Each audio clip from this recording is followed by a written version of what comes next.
बिस्मिल्लाहिर्रहमानिर्रहीम। अस्सलाम वालेकुम डियर स्टूडेंट्स। आज का हमारा जो लेक्चर है उसकी जो आउटलाइंस है वो आपके सामने गिवन है। आज हमने चैप्टर 3 से जो टॉपिक डिस्कस करना है वो है चार्ल्स लॉ। चार्ल्स लॉ के हवाले से आज हमने चार्ल्स लॉ की डेफिनेशन पढ़नी है, उसकी मैथमेटिकल फॉर्म, मैथमेटिकल उसको हम कैसे रिप्रेजेंट करते हैं, एक्सपेरिमेंटल वेरिफिकेशन, एक्सपेरिमेंटली जो है इस लॉ को हमने कैसे वेरीफाई करना है उसको अंडरस्टैंड करना है, ग्राफिकल एक्सप्लेनेशन, ग्राफ इसका ड्रा करना है, ग्राफ को भी अंडरस्टैंड करेंगे। जी और चार्ल्स लॉ, उसकी स्टेटमेंट क्या है जी? Charles law states that when keeping the pressure constant the volume of a gas varies strictly with the temperature. Charles law ये कहते हैं कि अगर हम प्रेशर को कांस्टेंट रखते हैं तो जो वॉल्यूम ऑफ गैस है और जो टेम्परेचर है वो दोनों डायरेक्ट हैं।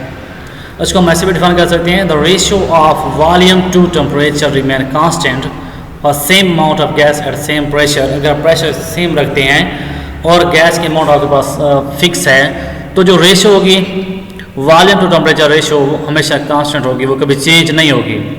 तो इस लॉ के मुताबिक अगर हम टेम्परेचर बढ़ाते हैं तो वॉल्यूम जो है गैस का वो बढ़ता है, अगर हम टेम्परेचर कम करते हैं तो जो वॉल्यूम है गैस का वो कम होता है।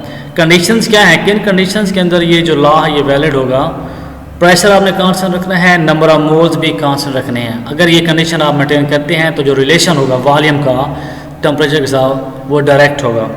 अगर आप कंडीशन ये मेंटेन नहीं करते, वो जो रिलेशन है वॉल्यूम और टेम्परेचर वो कभी डायरेक्ट नहीं रहेगा। तो अगर आप चार्ल्स लॉ को वेरीफाई करना चाहते हैं तो आप जो कंडीशंस होंगी, प्रेशर आपने कांस्टेंट रखना है और नंबर ऑफ मोल्स जो हैं गैस के वो भी आपने कांस्टेंट रखने हैं। देन जो रेशो होगी वॉल्यूम और टेम्परेचर वो दोनों डायरेक्ट होंगी, रिलेशन उनका डायरेक्ट होगा और जो रेशो होगी वॉल्यूम टू टेम्परेचर रेशो वो हमेशा कांस्टेंट रहेगी, वो कभी चेंज नहीं होगी।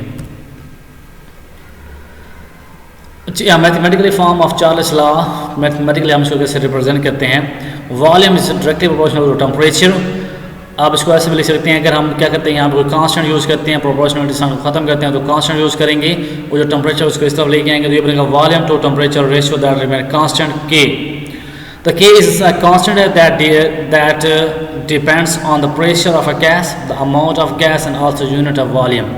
तो ये कांस्टेंट ये डिपेंड करता है आपके प्रेशर के ऊपर। प्रेशर आपने चेंज किया तो ये चेंज हो जाएगा। अगर आपने क्या किया अमाउंट ऑफ गैस चेंज करेंगे तो ये चेंज हो जाएगा, प्रेशर चेंज करेंगे चेंज हो जाएगा, वॉल्यूम चेंज करेंगे तो ये चेंज हो सकता है। ओवरऑल जो रेशियो है volume to temperature ratio that will remain always constant. If V1 and T1 are the initial values of volume and temperature of a gas, then we can write, हम इसको ऐसे भी लिख सकते हैं V1 over T1 equal to constant।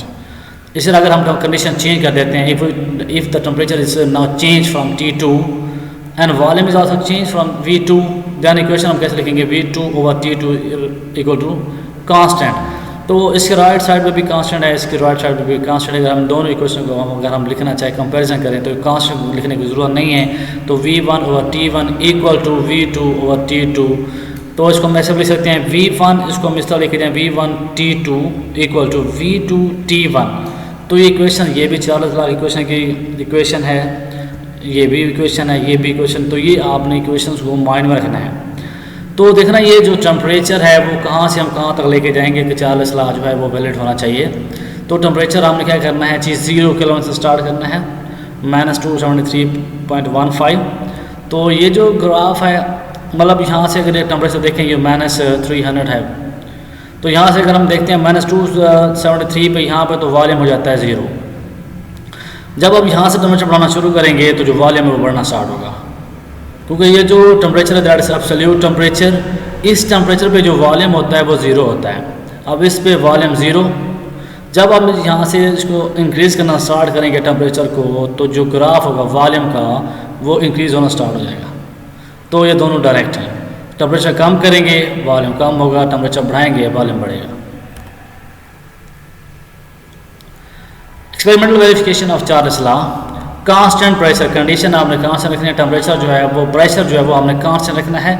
Temperature अगर लो होगा तो वॉल्यूम भी कम होगा। ये देखें जी आपके पास ये फ्लास्क है, उसमें गैस मालिक्यूल्स हैं, ये उनका वॉल्यूम है। टेम्परेचर कम है तो ये वॉल्यूम भी कम है, ये वॉल्यूम है। अगर हम टेम्परेचर बढ़ा देते हैं, टेम्परेचर अगर हाई करते हैं वॉल्यूम भी हाई हो जाता है। अब पहले वॉल्यूम इतना था, अब ये देखें वॉल्यूम यहाँ तक पहुँच गया है। टेम्परेचर बढ़ाने से मालिक्यूल्स एक दूसरे से अवे जाते हैं। जब मालिक्यूल्स एक दूसरे से अवे जाएंगे तो जो स्पेस उन्होंने जो ऑक्यूपाई करनी है वो ज़्यादा होगी, मतलब जो वॉल्यूम होगा वो भी बढ़ जाएगा। ग्राफ ऑफ चार्ल्स लॉ, ये वॉल्यूम है, वॉल्यूम को हमने क्या लेना है ऑन वाई एक्सिस और टेम्परेचर को हम लेना है ऑन एक्स एक्सिस। उसकी रीज़न ये है जो चीज़ डिपेंडेंट होती है वो हमेशा वाई एक्सिस पे ली जाती है। तो जो वॉल्यूम है वो टेम्परेचर डिपेंडेंट है, टेम्परेचर वॉल्यूम डिपेंडेंट नहीं है। तो जो चीज़ इंडिपेंडेंट हो उसको हम लेते हैं एक्स एक्सिस पे, और जो चीज़ डिपेंडेंट हो उसको लेते हैं वाई एक्सिस पे। तो volume is a temperature dependent, तो we can draw it on y axis. तो जैसे जैसे हम टेम्परेचर को बढ़ाते जाएंगे वॉल्यूम भी बढ़ता जाएगा, अगर हम टेम्परेचर कम करेंगे वॉल्यूम भी कम होगा। तो ये इंक्रीजिंग लाइन है। तो ये है ग्राफ चार्ल्स लॉ का। तो ये था आज का हमारा लेक्चर, इसको आप लोगों ने अच्छी तरह से अंडरस्टैंड करना है।